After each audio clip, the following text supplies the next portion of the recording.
एक दिन जग्गू कौवा बहुत ज्यादा रोए जा रहा था। मम्मा मम्मा, मुझे नहीं जाना स्कूल, मुझे ये पढ़ाई बिल्कुल भी पसंद नहीं। ओए, तुम्हारी पसंद की तो ऐसी की तैसी। कहा ना जग्गू, बैग उठाओ और तुरंत स्कूल जाओ। मम्मा, मैंने भी कहा ना, मैं नहीं जाऊंगा स्कूल, मतलब नहीं जाऊंगा। तभी कालू कौवा एक बड़ा डंडा लेकर जग्गू कौवे के पास आता है। क्या हो रहा है? ये घर में इतना शोर क्यों है? देखिए न कालू जी, ये जग्गू है कि स्कूल ही नहीं जा रहा, सुबह से रोए जा रहा है बस। पापा, मुझे नहीं जाना स्कूल, मैं नहीं जाऊंगा आज स्कूल। चलो जग्गू, तुरंत अपना बैग उठाओ और स्कूल जाओ, वरना आज इस डंडे से बहुत मार लगाऊंगा तुम्हें। जग्गू कौवा पिटाई के डर से तुरंत स्कूल चला जाता है। कल की तरह आज भी जग्गू कौवा स्कूल न जाने की जिद कर रहा था और बहुत ज्यादा रोए जा रहा था। पर गौरी कौवे और कालू कौवा आज भी उसे जबरदस्ती स्कूल भेज देते हैं। गौरी, मैं तो बहुत ज्यादा परेशान हो गया हूँ जग्गू को मार मार कर, परंतु वो है कि स्कूल जाना ही नहीं चाहता। अब तुम ही बताओ, अगर वो स्कूल नहीं जाएगा तो वो भी मेरी तरह समोसे ही बेचेगा। हाँ कालू जी, ये तो है, पर आप ज्यादा परेशान ना हो, मेरे पास एक बहुत बढ़िया उपाय है जिससे जग्गू कौवा खुद स्कूल जाने को कहेगा। अच्छा, तो फिर बताओ जल्दी, वो क्या उपाय है? गौरी कौवे अपना उपाय विस्तार से कालू कौवे को बताती है। फिर अगले दिन रोज की तरह जग्गू कौवा आज भी रोए जा रहा था। गौरी जी, आज से जग्गू स्कूल नहीं जाएगा। जब इसे पढ़ना ही नहीं तो मैं इसे स्कूल भेजकर पैसे को बर्बाद क्यों करूं? जग्गू तो आज से मेरी दुकान पर बैठेगा और मेरे साथ समोसे बेचेगा। ये बात सुनकर तो जग्गू कौवा खुश हो जाता है, क्योंकि उसके स्कूल जाने से जान जो छूट गई थी। पापा पापा, ठीक है, मैं आज से आपकी मदद करवाऊंगा और आपके सारे समोसे बिकवा दूंगा। जग्गू कौवे का स्कूल छुड़वाकर कालू कौवा उसे आज अपनी दुकान पर ले जाता है। जग्गू कौवा दुकान पर आकर बड़ी मेहनत से समोसे तल रहा था और पक्षियों को भी अकेले ही समोसे दे रहा था। जग्गू कौवे को इतनी मेहनत से काम करते हुए देख कालू कौवा मन ही मन सोचता है, अरे वाह, जग्गू तो मुझसे भी ज्यादा अच्छे समोसे तल रहा है और ग्राहकों को भी कितने अच्छे से संभाल रहा है। भाई, मुझे तो कोई काम ही नहीं करना पड़ रहा। ऐसे ही एक हफ्ता गुजर जाता है। कालू कौवा तो अब पेड़ के छांव के नीचे आकर आराम से सो जाता था और जग्गू कौवा बेचारा पूरी दुकान अकेले ही संभालता था। रोज रोज इस काम से अब जग्गू कौवा बहुत ज्यादा परेशान हो गया था। मम्मा, आज मैं दुकान पर नहीं जाऊंगा, मुझे नहीं बेचने कोई समोसे। समोसे बेचने से अच्छा है कि मैं स्कूल ही चला जाऊं। स्कूल जाने की बात सुनकर गौरी कौवी तो बहुत ज्यादा खुश हो जाती है। अरे सुना कालू जी, जग्गू ने क्या कहा, इसे स्कूल जाना है। कालू जी, हमारा उपाय सफल हो गया। चलो बेटा जग्गू, जल्दी से तैयार हो जाओ, मैं आज तुम्हें खुद जाकर स्कूल छोड़ाऊंगी। ये सब बातें सुनकर कालू कौवा तो मन ही मन सोचता है, हाय रे, ये क्या हो गया? अगर अब से जग्गू कौवा स्कूल जाएगा तो मुझे दोबारा से समोसे की दुकान अकेले ही संभालनी होगी। हाय रे, मेरा तो आराम ही छिन जाएगा, मैं फिर सोऊंगा कैसे? गौरी जी, जग्गू ने जितना पढ़ना था बस पढ़ लिया। अब से जग्गू मेरे साथ काम करेगा और समोसे बेचने में मेरी मदद करेगा। क्या? पर कालू जी, ये सब तो हमारा उपाय था ना, और अब देखे जग्गू तो खुद स्कूल जाने को बोल रहा है, तो आप इसे क्यों रोक रहे हो? बस गौरी, मैंने एक बार कह दिया ना, जग्गू स्कूल नहीं जाएगा तो नहीं जाएगा। चलो जग्गू, मेरे साथ काम पर चलो। कालू कौवा जबरदस्ती आज जग्गू कौवे को अपने साथ काम पर ले जाता है। अब तो कालू कौवा जग्गू कौवे की वजह से बहुत ज्यादा आलसी हो गया था। वो अपने आराम की वजह से जग्गू कौवे का भविष्य खराब कर रहा था। इन सब की वजह से गौरी कौवी तो बहुत ज्यादा परेशान हो गई थी। क्या बात है गौरी, काफी दिनों से परेशान लग रही हो, तुम बताओ मुझे क्या बात है। गौरी कौवी कालू कौवे की सारी बात विस्तार से रानू चिड़िया को बताती है।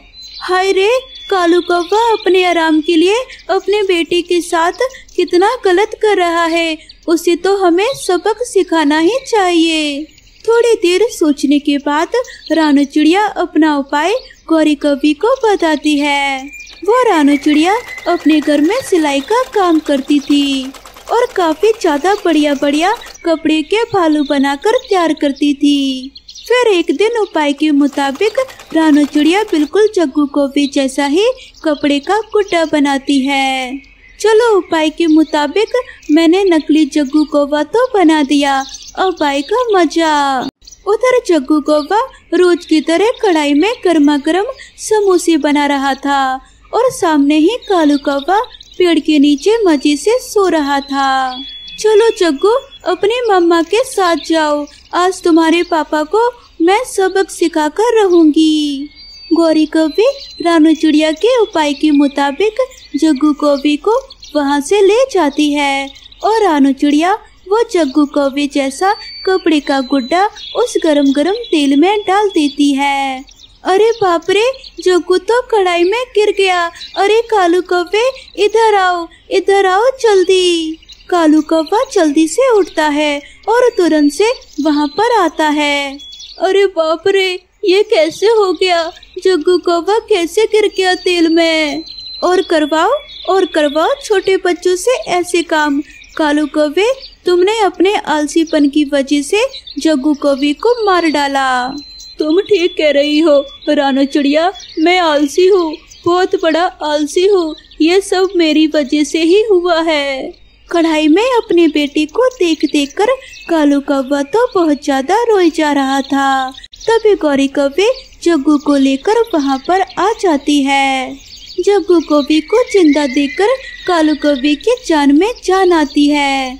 भगवान का शुक्रिया करे कालू जी कि हमारा बेटा अब तक जिंदा है, वरना इस काम की वजह से तो हमारे जग्गू के जान भी जा सकती थी।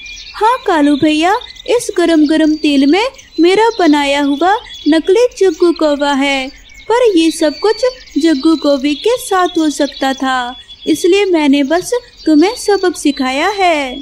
हाँ रानू चिड़िया, मैंने तो कभी ये सोचा ही नहीं कि मैं अपने बच्चे से इतना खतरनाक काम करवा रहा हूँ जिससे इसकी जान भी जा सकती है। तुम्हारा बहुत बहुत शुक्रिया कि तुमने आज मेरी आंखें खोल दी। मैंने अपने बेटे के साथ बहुत गलत किया। अब सब कुछ ठीक हो जाता है। रोजाना सुबह होते ही बिना रोए जग्गू कौवा स्कूल चला जाता है और कालू कौवा अपने काम पर चला जाता है। दोस्तों, अगर कहानी पसंद आई हो तो वीडियो को ज़्यादा से ज़्यादा लाइक करें और अपने दोस्तों के साथ शेयर करें। आपका धन्यवाद। गौरी मेरी बहन, मेरा ऑटो कैसा लगा तुम्हें? भाई बहुत ज्यादा अच्छा है आपका ऑटो। आपकी नौकरी चली गई थी, मैं बहुत ज्यादा चिंता में थी, परंतु आप तो बहुत मेहनती हो, कभी खाली नहीं बैठ सकते। हाँ गौरी बहन, हम कौवे तो होते ही मेहनती हैं। सिर्फ तुम्हारे पति कालू कौवे ने ही हम कौवों की नाक कटवा रखी है। भाई जाने दे कालू जी को। आप ये बताएं, आप क्या खाओगे? मैं अभी लाकर देती हूँ। हाँ हाँ, भाई से तो बड़ा पूछ रही है। मेरे लिए तो जला भुना बकवास भोजन बनाती है, जैसे मैं इसका पति नहीं कोई इसका नौकर हूँ। कालू, मेरे ऑटो को देखकर क्या सोच रहे हो तुम? मैं तो कुछ नहीं सोच रहा भाई, मैं तो मन ही मन आपके इस ऑटो की तारीफें कर रहा था। फिर गौरी कौवी अपने भाई को घर में लेकर आती है और मजेदार भोजन बनाकर खिलाती है। बहन, इस ऑटो को खड़ा करने के लिए मैं एक घर बनवा रहा हूँ, इसलिए शाम तक ये ऑटो मैं यहीं पर छोड़कर जा रहा हूँ। अरे बिल्कुल भाई, आप चिंता ही ना करो, आपका ऑटो मेरा ऑटो, मैं आपके ऑटो का बिल्कुल अच्छे से ध्यान रखूंगा। हाँ हाँ, अच्छे से ध्यान रखना, अगर मेरे ऑटो को एक भी खरोच आई तो तुम तो मुझे जानते हो, मैं तुम्हारा क्या हाल करूँगा। फिर गौरी कवि का भाई अपना ऑटो कालू कवि के घर के पास खड़ा करके वहाँ से चला जाता है। थोड़ी देर बाद कालू कौवा गौरी कवि के भाई के ऑटो पर जाकर बैठ जाता है। वैसे कहना पड़ेगा, ऑटो तो मस्त लग रहा है, इसे चलाने में कितना ज्यादा मजा आता होगा। तो फिर क्या सोच रहा है कालू, एक राउंड तो होना ही चाहिए इस ऑटो का। पर कालू, तुझे तो ऑटो चलाना आता ही नहीं है, अगर कुछ हो गया तो भाई को क्या जवाब दूंगा। कालू कौवा ऑटो में बैठकर काफी देर तक ऑटो चलाने के बारे में ही सोचता रहता है। बस बस, बहुत हो गया, जो होगा वो देखा जाएगा, एक राउंड तो मैं ऑटो का लेकर ही रहूंगा। बस फिर क्या, कालू कौवा ऑटो को स्टार्ट करता है और फिर आहिस्ता आहिस्ता चलाकर उसे हवा में उड़ा देता है। अरे वाह, ठंडी ठंडी हवा आ रही है, कितना मजा आ रहा है इसे चलाने में। अब तो कालू कौवा अपने आप को बहुत महान ड्राइवर समझ रहा था। वो ऑटो की स्पीड काफी ज्यादा तेज कर देता है। वो तो बड़े मजे में जा रहा था, उसे पता ही नहीं लगता कि वो कब जाकर बड़े पेड़ से टकरा जाता है और ऑटो ऊंचाई से गिरने की वजह से बुरी तरह से टूट फूट जाता है और कालू कौवा नदी के पानी में गिर जाता है। शुक्र है मैं बच गया और पानी में आकर गिर गया, वरना मेरा बड़ा बुरा एक्सीडेंट होता और मैं तो मर ही जाता शायद। फिर कालू कौवा नदी से बाहर निकलकर उस ऑटो के पास आता है। अरे बाप रे कालू, ये तूने क्या कर दिया? भाई का ऑटो तो तूने बुरी तरह से तोड़ फोड़ दिया। हाँ, अच्छे से ध्यान रखना, अगर मेरे ऑटो को एक भी खरोच आई तो तुम तो मुझे जानते हो, मैं तुम्हारा क्या हाल करूँगा। गौरी कवि के भाई के बारे में सोच सोचकर कालू कौवा बड़ा ही परेशान हो रहा था। तभी उसे सामने रानू चिड़िया के घर के बाहर खड़ा उसका ऑटो नजर आता है।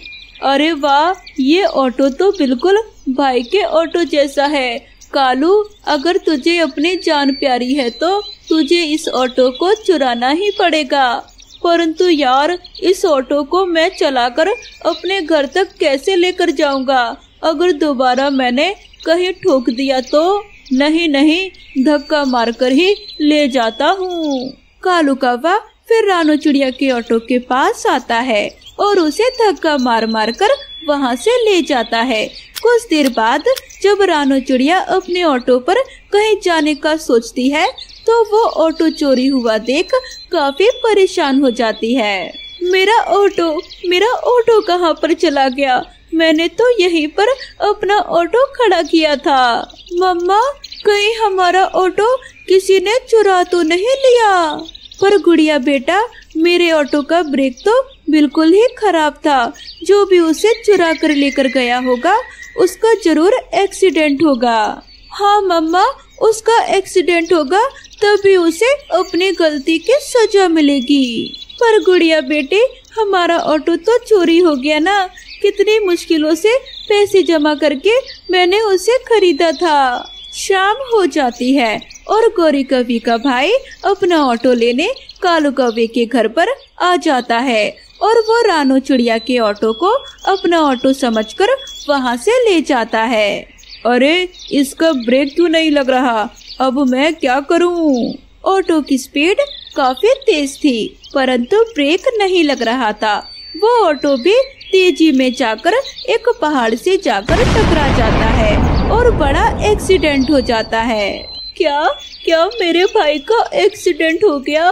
कौन हो आप कहाँ से बोल रहे हो? क्या हुआ गौरी जी, क्या हुआ? भाई को क्या हुआ? गौरी कौवी जल्दी से कालू कौवी को लेकर हॉस्पिटल जाती है। गौरी कौवी का भाई तो उधर बेचारा पट्टियों में बंधा हुआ था। भाई भाई कैसे हुआ ये सब?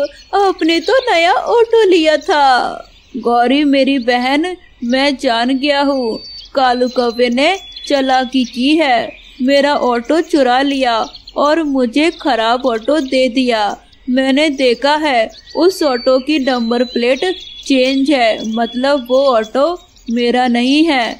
मैं एक बार ठीक हो जाऊं कालू कौवे, तुझे तो मैं छोड़ूंगा नहीं, तेरी हड्डियां तोड़ दूंगा मैं। भाई माफ कर दो मुझे, गलती हो गई मुझसे। मैं आपका ऑटो बहुत तेजी में चला रहा था कि अचानक एक पेड़ आया और मैं टकरा गया उससे, और फिर मैंने बड़ी चालाकी से रानो चिड़िया का ऑटो अपने घर के बाहर लाकर खड़ा कर दिया। भाई मुझे माफ कर दो। क्या इसका मतलब मेरे भाई का एक्सीडेंट आपकी वजह से हुआ है? भाई को एक बार ठीक हो जाने दो, फिर मैं बताऊंगी, आपकी तो खैर नहीं। कालू कौवे की पोल पट्टी सबके सामने खुल गई थी। अब कालू कौवे को इसी बात का डर था कि कब गौरी कौवी का भाई ठीक होगा और कब उसकी शामत आएगी। प्यारे दोस्तों, अगर आप सबको ये कहानी पसंद आई हो तो वीडियो को लाइक जरूर करें और चैनल को सब्सक्राइब करना ना भूलें। मिलते हैं नेक्स्ट वीडियो में नई कहानी के साथ। गुड़िया की माँ की एक दुर्घटना में मृत्यु हो गई थी। गुड़िया का पापा एक दफ्तर में काम करता था। गुड़िया अभी छोटी थी, इसलिए वो अपनी बेटी को घर में अकेला नहीं छोड़ सकता था और खुद भी घर में नहीं बैठ सकता था, इसलिए वो दूसरी शादी कर लेता है। गुड़िया की सौतेली माँ अपने साथ एक अपनी बेटी भी लाई थी, क्योंकि गुड़िया की सौतेली माँ भी पहले से शादीशुदा थी और उसका पति भी मर चुका था। गुड़िया तो बहुत खुश थी, क्योंकि मीनू की शक्ल में उसे एक दोस्त और बहन मिल गई थी। शादी के अगले दिन गुड़िया का पापा अपने दफ्तर चला जाता है और गुड़िया अपने स्कूल जाने की तैयारी कर रही थी कि उसकी सौतेली माँ आ जाती है। ये तुम किधर जाने की तैयारी कर रही हो? नहीं मम्मा, मैं स्कूल जा रही हूँ। कोई जरूरत नहीं है तुम्हें स्कूल जाने की, तुमको कौन सा पढ़ लिख कर अफसर बनना है, घर का चूल्हा ही संभालना है। तो फिर अभी से क्यों नहीं चूल्हा संभालना शुरू कर दो। चलो जाकर मेरे लिए नाश्ता बना कर लेकर आओ। मैं नाश्ते में 2 फ्राई अंडे, 1 ब्रेड का स्लाइस और साथ में कॉफी लेती हूँ। जल्दी से बनाकर लेकर आना, और हाँ, मीनू का नाश्ता जब वो उठेगी तब बनाना। गुड़िया की सौतेली माँ तो एक ही सांस में अपने ऑर्डर सुनाई जा रही थी। लेकिन मम्मा, मुझे तो कोई रसोई का काम नहीं आता और ना ही मेरे पापा ने मुझसे कभी कोई काम करवाया है। मेरे पापा तो मुझे पढ़ाना चाहते हैं और मेरी मम्मा का भी यही सपना था कि मैं पढ़कर डॉक्टर बनूं। अब तुम्हारी माँ नहीं है इस दुनिया में जिसके तुम्हें सपने पूरे करने हैं। अब तुम्हें वही करना होगा जो मैं कह रही हूँ। और हाँ, अगर तुमने अपने पापा को बताया कि मैंने तुम्हें स्कूल से हटवा दिया है तो पंख और जबान दोनों काट कर रख दूंगी। फिर गुड़िया रसोई में चली जाती है। गुड़िया को तो कुछ समझ में नहीं आ रहा था कि वो क्या करे, क्योंकि उसने तो कभी भी चूल्हे में आग नहीं जलाई थी।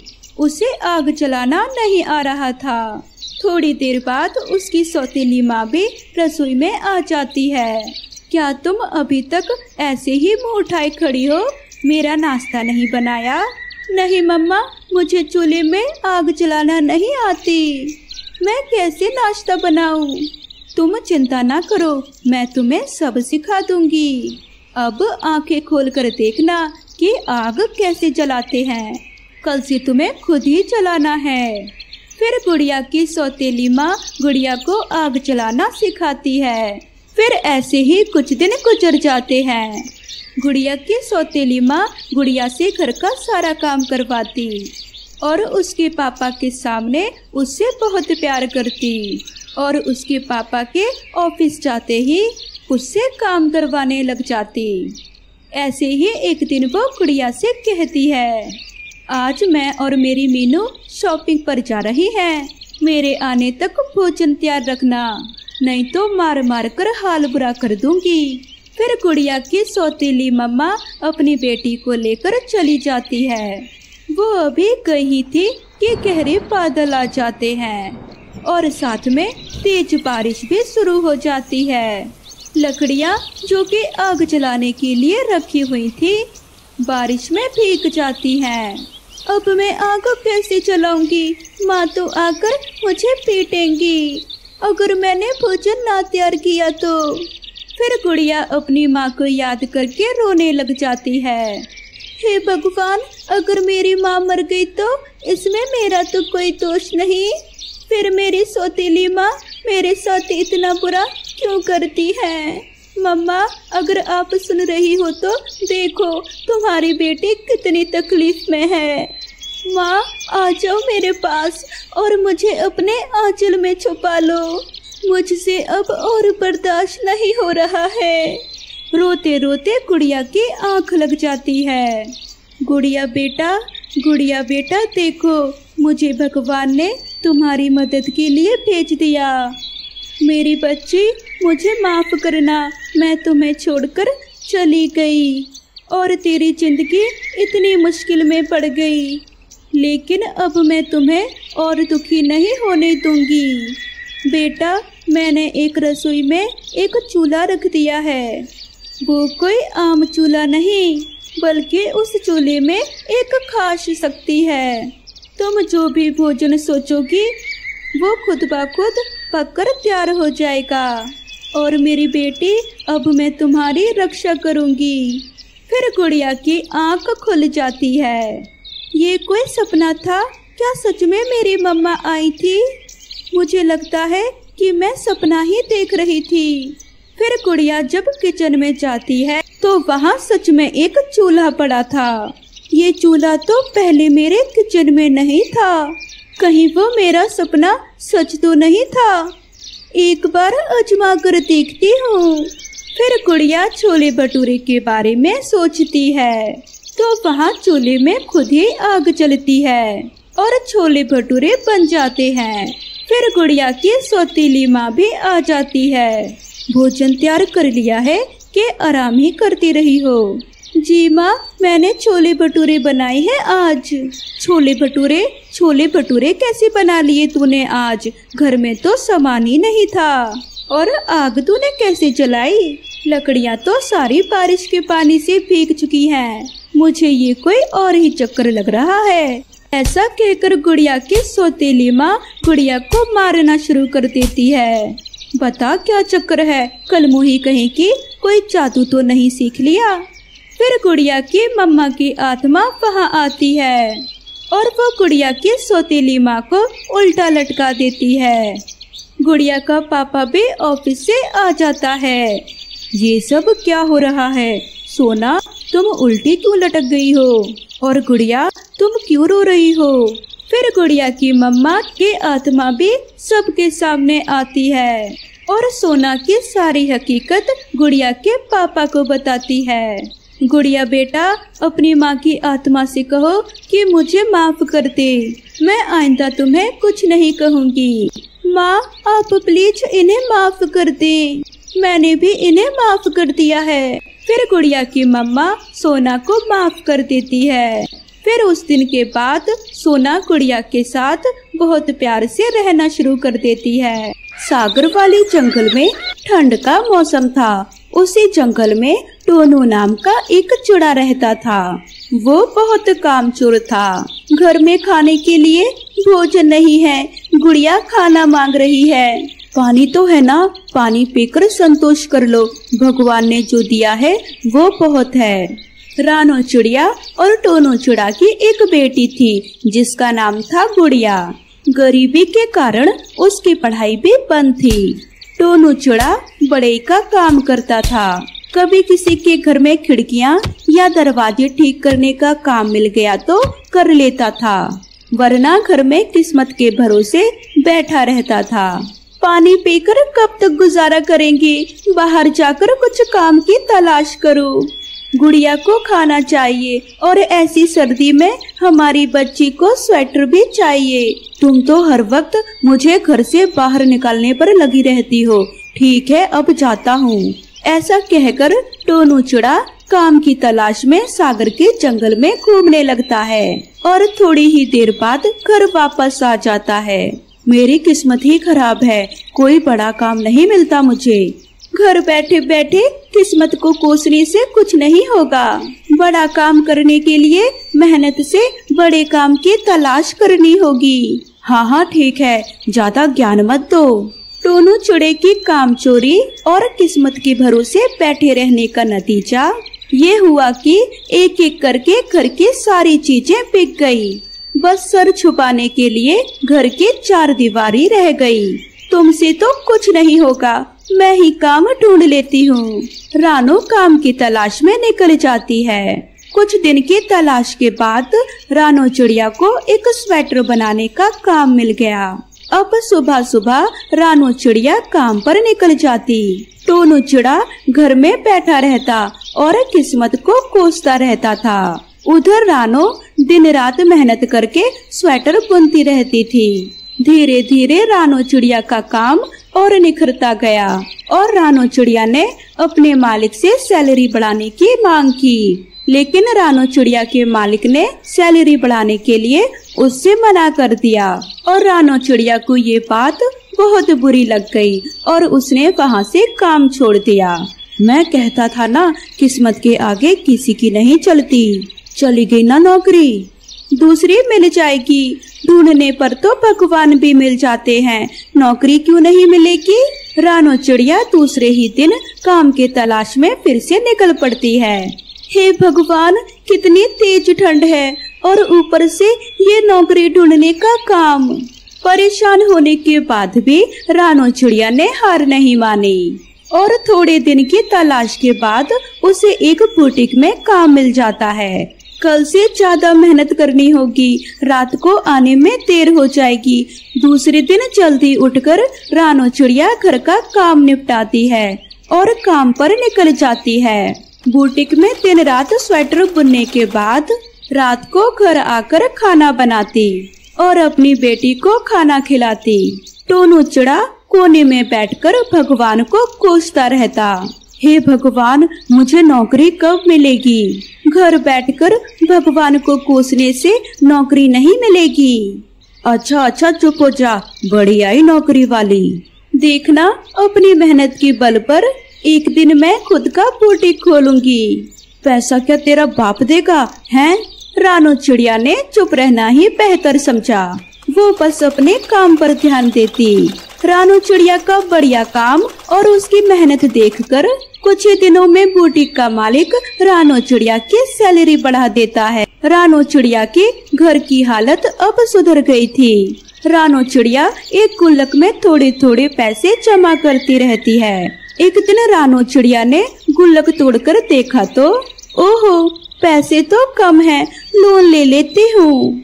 दूसरे दिन रानू चिड़िया बैंक जाकर लोन के लिए अप्लाई कर देती है और उसे 4 लाख रुपए मिल जाते हैं और उन पैसों से रानू चिड़िया अपना बुटीक खोल लेती है। और फिर रानू चिड़िया को स्वेटर बनवाने के ज्यादा ऑर्डर आने लगे। अब रानू चिड़िया अपने काम में काफी बिजी रहने लगी थी। रानू चिड़िया की सफलता देखकर टोनू चिड़ा को उससे जलन होने लगती है।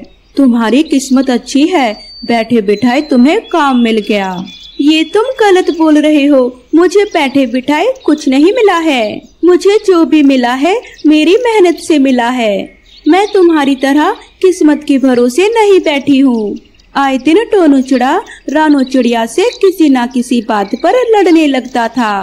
परेशान होकर एक दिन रानू चिड़िया अपनी बेटी को लेकर घर छोड़कर चली गई और किराए पर घोंसला लेकर रहने लगी। ऐसे ही दिन गुजरने लगते हैं। अब रानू चिड़िया ने अपने स्वेटर बुनने के काम से गुड़िया का अच्छे स्कूल में दाखिला करवा दिया। उसके बाद रानू चिड़िया अपनी बेटी के साथ खुशी खुशी रहने लगती है।